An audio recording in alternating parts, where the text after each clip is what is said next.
21 বছর বয়সের এক মেল পেশেন্টের দুদিকের স্ক্রটাম এবং ইঙ্গুইনাল রিজিয়নে পেনলেস সোয়েলিং আছে, যে কথার অর্থ হলো যে যেখানে অন্ডকোষ থাকে এবং তার উপরের জায়গা এই চামড়াগুলোতে ফুলে গেছে এবং পেনলেস সোয়েলিং আছে, কোনো ব্যথা নেই। এই রকম প্রবলেম নিয়ে এক পেশেন্ট হসপিটালে আসে। হসপিটালের ইউরোলজি ডিপার্টমেন্টকে পেশেন্টকে পাঠানো হয়। ইউরোলজিস্ট কমপ্লিট চেক আপ করার পর উনি সাসপেক্ট করেন যে ভ্যারিকোসিল হতে পারে এটা, because that is the more common diagnosis. Varicocele কথার অর্থ হলো অন্ডকোষের উপরের দিকে যে পার্টটা, যেটাকে কর্ড বলা হয়, স্পারমাটিক কর্ড, তার মধ্যে বেশ কিছু ভেইন থাকে, তার মানে শিরা থাকে, এবং এই শিরার মধ্যে যদি ভালভগুলো ইনকম্পিটেন্ট হয়ে যায় এবং শিরাগুলো যদি ফুলে যায় তাকে বলা হয় ভ্যারিকোসিল। ইউরোলজিস্ট এটাই সাসপেক্ট করেন because this is the more common diagnosis. তারপর পেশেন্টকে রেডিওলজি ডিপার্টমেন্টে পাঠানো হয় আল্ট্রাসোনোগ্রাফি করার জন্য। ইউএসজি অফ স্ক্রটাম, উনার অন্ডকোষ এবং তার আশেপাশের জায়গাকে দেখতে হবে বাই ইউএসজি। ইউএসজিতে দেখা যায় যে পেশেন্টের দুদিকের স্পারমাটিক কর্ডের মধ্যে লিম্ফ্যাটিক চ্যানেলস ডাইলেটেড আছে। এই পেশেন্টের ভেনের কোনো প্রবলেম নেই, ভ্যারিকোসিল একেবারেই নেই, কিন্তু লসিকা জালক বা যেটাকে বলা হয় লিম্ফ্যাটিক সিস্টেম, সেই লিম্ফ্যাটিক সিস্টেম ডাইলেটেড আছে, ফুলে গেছে। এবং ডাইলেটেড লিম্ফ্যাটিক চ্যানেলসের মধ্যে একটা ভেরি ইন্টারেস্টিং জিনিস দেখা যাচ্ছে, যেটাকে বলা হয় ফাইলেরিয়াল ডান্স। রাউন্ডওয়ার্ম বা গোলকৃমি লিম্ফ্যাটিক সিস্টেমের মধ্যে ডান্স করছে, এটাকে বলা হয় ফাইলেরিয়াল ডান্স। এই পেশেন্টের ডায়াগনোসিস হলো স্ক্রটাল ফাইলেরিয়াসিস এবং এটা খুবই রেয়ার একটা ডিজিজ। আমাদের শরীরের মধ্যে শিরা যেরকম আছে, ধমনী যেরকম আছে, জালিকা যেরকম আছে, সেই রকমই লিম্ফ্যাটিক সিস্টেমও আছে, যার মধ্যে লিম্ফ থাকে, যেটাকে বলা হয় লসিকা। এই লসিকা সিস্টেমের মধ্যে যদি ফাইলেরিয়ার কৃমি ঢুকে যায় তাকে বলা হয় লিম্ফ্যাটিক ফাইলেরিয়াসিস। এই লিম্ফ্যাটিক ফাইলেরিয়াসিস হাতে হতে পারে, পায়ে হতে পারে, ব্রেস্টে হতে পারে, স্ক্রটামে হতে পারে, বা অন্য কোনো জায়গাতেও হতে পারে। উচেরেরিয়া ব্যাংক্রফটাই নামে একটা রাউন্ডওয়ার্ম বা গোলকৃমি আছে। সেই গোলকৃমি যদি লিম্ফ্যাটিক সিস্টেমের মধ্যে ঢুকে যায় তবে লিম্ফ্যাটিক সিস্টেমকে অবস্ট্রাকশন করবে, তার মানে আটকে দেবে, লিম্ফ যেতে পারবে না, কেননা তার মধ্যে কিছু আটকে আছে। এই রাউন্ডওয়ার্ম বা গোলকৃমি আটকে আছে। এই লিম্ফ্যাটিক ফাইলেরিয়াসিসকে এলিফ্যান্টিয়াসিসও বলা হয়, কেননা এই রোগে চামড়া অনেকটা মোটা হয়ে যায় এবং ফুলে যায়, হাতির মতো চামড়া হয়ে যায় এবং ফুলে যায়, দেয়ারফর এলিফ্যান্টিয়াসিস।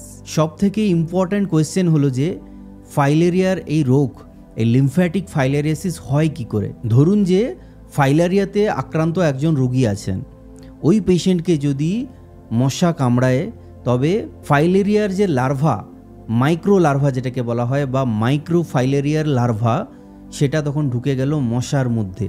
একজন আক্রান্ত রোগী থেকে মশা যখন কামড়ালো, মশার রক্তের মধ্যে ঢুকে গেল ওই মাইক্রো ফাইলেরিয়ার লার্ভা। এই মশা যখন অন্য আর একজনকে কামড়াবে, তার স্কিনের মধ্যে ডিপোজিটেড হলো এই মাইক্রো ফাইলেরিয়া বা ফাইলেরিয়ার লার্ভা। স্কিনকে পেনিট্রেট করে ঢুকে যায় লিম্ফ্যাটিক সিস্টেমের মধ্যে, কেননা লিম্ফ্যাটিক সিস্টেম স্কিনের জাস্ট তলাতেই থাকে। এবার এই মাইক্রোফাইলেরিয়ার লার্ভা লিম্ফ্যাটিক সিস্টেমের মধ্যে গিয়ে অ্যাডাল্ট রাউন্ডওয়ার্ম প্রডিউস করবে। তারপর একটা অ্যাডাল্ট ওয়ার্ম থেকে লক্ষ লক্ষ কোটি কোটি অ্যাডাল্ট ওয়ার্ম এবং লার্ভা তৈরি হবে, বংশবিস্তার শুরু করে দেবে ওই লিম্ফ্যাটিক সিস্টেমের উপর। লিম্ফ্যাটিক সিস্টেম ব্লক হয়ে যাবে, কেননা এত লার্ভা এবং অ্যাডাল্ট ফর্ম আছে। ইটস লাইক একটা পাইপে জল যাচ্ছে এবং সেই জলের মধ্যে কিছু দড়ি বা অন্য কোনো জিনিস আটকে আছে, তার জন্য জল যেতে পারছে না। সিমিলারলি এখানে লসিকা বা লিম্ফ যেতে পারবে না এবং লিম্ফ্যাটিক সিস্টেম ডাইলেটেড হয়ে যাবে, ফুলে যাবে, যেটাই কিনা দেখা গেছিল এই পেশেন্টের ক্ষেত্রে। ডাইলেটেড লিম্ফ্যাটিক সিস্টেম ছিল এবং এই লিম্ফ্যাটিক সিস্টেমের মধ্যে এই যে লার্ভা এবং অ্যাডাল্ট ফর্ম, এগুলো ডান্স করছিল, যেটাকে বলা হচ্ছিল ফাইলেরিয়াল ডান্স। এই জিনিসটা, এই রেয়ার মোমেন্টটা অ্যাকচুয়ালি ক্যাপচার করা হয়েছিল ভিডিও এবং ফটোর মাধ্যমে in this patient. Generally Culex মশা যদি কামড়ায় তবে ফাইলেরিয়া হয়। সো অ্যানোফিলিক্স, কিউলেক্স এবং এডিস তিন রকমের প্রজাতি আছে। এনোফিলিক্স করায় ম্যালেরিয়া, কিউলেক্স করায় ফাইলেরিয়া অ্যান্ড এডিস করায় ডেঙ্গু ফিভার।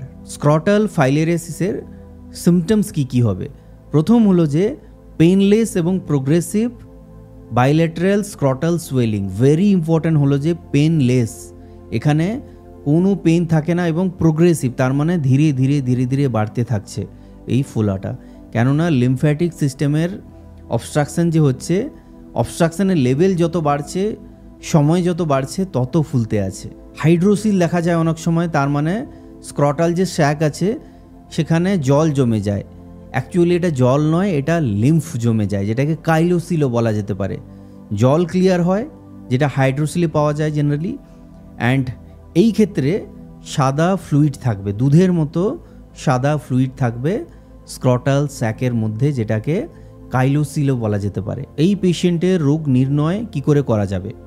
মূলত তিনটে আকারে রোগ নির্ণয় করা যায়। প্রথম হলো clinical examination.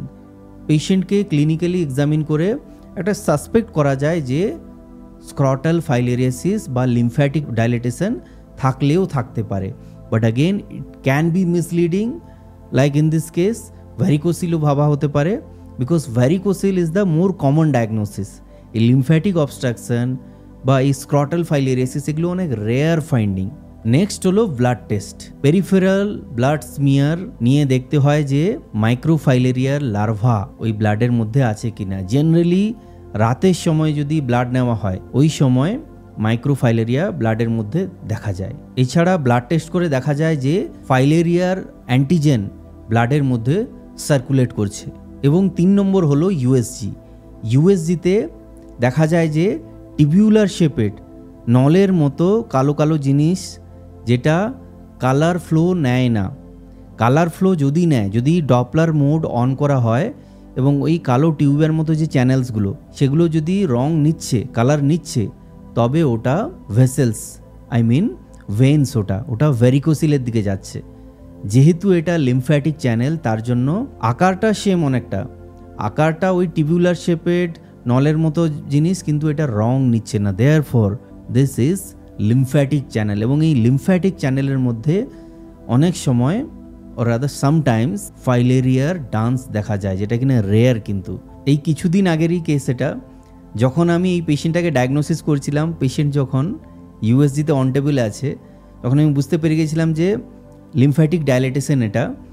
I was so curious and so excited. এবং যখন আমি এই ফাইলেরিয়ার ডান্স যখন আমি অ্যাপ্রিসিয়েট করতে পেরেছিলাম, I got so excited, because এই জিনিসগুলো আমরা বইতে পড়েছি, এই জিনিসগুলো আমরা রেয়ারলি দেখেছি আগে, জার্নালে পড়েছি অফকোর্স, বাট এগুলোকে to be able to relate those findings from books and application in the clinical practice, this is so surreal. একটা এক্সাইটিং ডায়াগনোসিস করার যে থ্রিল, যে এক্সাইটমেন্ট, দ্যাট ইজ আনপ্যারালাল।